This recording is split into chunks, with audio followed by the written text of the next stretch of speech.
Good morning, everybody. There are a few ways to get free merchandise to sell on eBay or anywhere, to be honest. Make money for free. And I'm not talking about the complicated, scammy ways that most of these YouTube channels talk about, a bunch of bullshit. I'm talking real free ways to get merchandise for free. So let's see, the first real one is you contact family members, everybody that you know, and ask them if you have anything for donation that you're gonna donate to Goodwill or anything. Let me know. Get on your social medias with your friends and family. Ask them anything you guys have for a donation. Let me know. I don't do the social media one because I guess you could say pride, but I don't know. I don't want people from my job that I got fired from to think that I'm so desperate begging for scraps. So, but I have, even without asking, I have my wife's family, my sister, my mom, everybody. Oh, I have this. If you want, whenever you come by. So I got a bunch of things already lined up. Things that they were gonna get rid of, or things that sometimes people don't have time to look around to put things together. But when they hear you saying that you need merchandise or you need things that they're gonna donate, they will do a little bit of a cleaning and give you whatever they have. That will motivate them to do so. So that's one way. That's an easy peasy way to do. Another way requires a little bit more driving. This is a really good one. When you go out during the weekend looking at garage sales, make a note of all the garage sales that you find. Write down the addresses. And then come back at the end of the day. A lot of them will put whatever's left over with a sign that says free. I've gotten a lot of things that way. I've done that before. I've had garage sales that I just put, at the end of the day, I don't want to have to haul everything to Goodwill. I just put a sign free. Some places have alleys, like my neighborhood, we have alleys where the garbage passes. So you could go to the front of the house. If it's not there, then you go through the alley and you check there. Oftentimes there is something. And no, not everything is sellable. Crap, is this closed? Need to go to Ross. It's closed. Opens at 9:30. Wanted to get something at Ross. Not necessarily sourcing, but I always take advantage. If I'm going to look for something, I always look into sourcing as well. So that's another way to get free merchandise for your eBay or anything else. eBay, OfferUp, Facebook Marketplace. Now another way, this one takes a little bit of everyday searching because it takes a while to get anything worthwhile, is through Craigslist free section.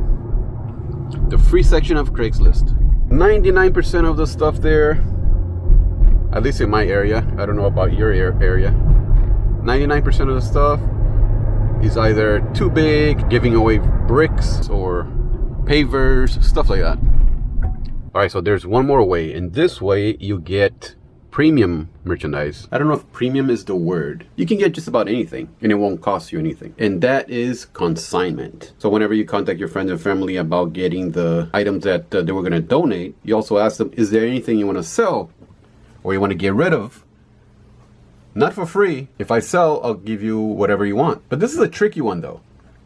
It's very important you guys know that you don't want to take advantage of people that you love, friends and family, or even people of anybody. You don't want to take advantage of anybody. And you definitely don't want to give that impression either. So you have to fully disclose what you're doing. So let's say, for example, they want to get rid of a laptop, but they're not giving it away for free. You tell them, I can give you $100 and whatever I sell above that is mine. And you make sure they know that you intend to get as much money as possible. And you explain there's fees, there's everything, there's work, and anything above the 100, it's actually yours. But you have to disclose. You have to be sure that they know that you're going to sell it for a lot more money. Very important. There's always that one friend or family member that will take it the wrong way if they found out that you paid them $100 and you made $200 or $300. So disclose. The truth shall set you free. Now, one thing important to note is there is the occasion where an item is either found defective, or you have to refund the customer if it sells, or for whatever the scenario is, you must pay the supplier. If you said you're gonna give them $100 or $80, even if you lost the money, you gotta pay that person. So in this form of getting free items to sell, I think this is the only downside to it. Wow, everybody's trying to get to Ross. What the hell? Huge line for Ross. What is going on, guys? Is Ross going out of business? What the hell is going on? Crap. It's still too early. So yeah, I came to another Ross to see if I could get the item that I need. I need to buy turmeric. And usually Ross has pretty good turmeric. You go to Publix, which is my local supermarket, and the little thing of turmeric is like $8, $7. With Ross, you get a big one for less than that. It's usually like organic or like a fancy brand or something like that. But I also want to find other things to sell. Maybe I'll find watches. Most of the watches in Ross are crap. You can't sell them. I remember a time when Ross was the best place to find watches to sell on eBay. I used to come in, every time I go to Ross, I'll get a few watches and I'll sell on eBay. Not anymore. I don't know if like Casio and all these other brands, they got wise to it. Now the prices are not that great. It's still cheaper than eBay, but it doesn't convert. The profit you make is not enough. You don't make profit. So it kind of sucks in that way. And a bunch of other things too. I think all these places are hiring specialists to screw over resellers. Seems like when pricing. I don't know, it's it's far-fetched. I'm not trying to start any conspiracy here. But it feels like that. I don't know. It's just, I'm not saying it is.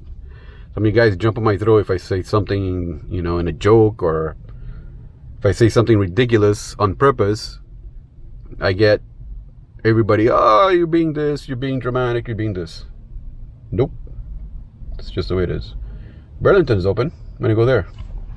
I forgot to film my way back. Here it is. Turmeric, organic, pretty decent size.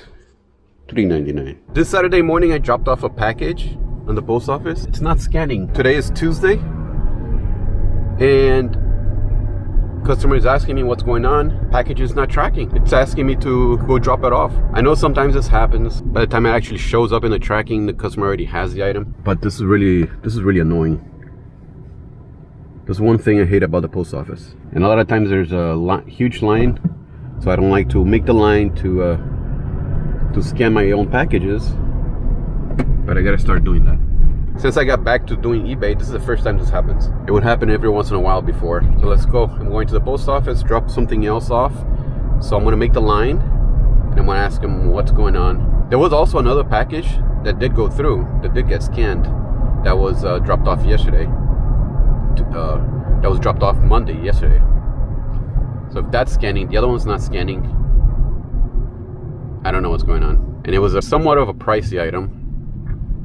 Customer paid $74. It was a pretty decent size. It was 9 pounds. Kind of annoying. I know. It's my fault. I should always make the line, make sure every package is scanned before leaving the post office. So he says that they said that every package went out on Saturday. There's nothing left. It wasn't a prick or anything. It was a super nice guy. This guy's always cool. He says that nothing stayed behind. That most likely the last scan is what's going to come out. So the customer is going to see the last one. Here's hoping. Kind of annoying. Really frustrating.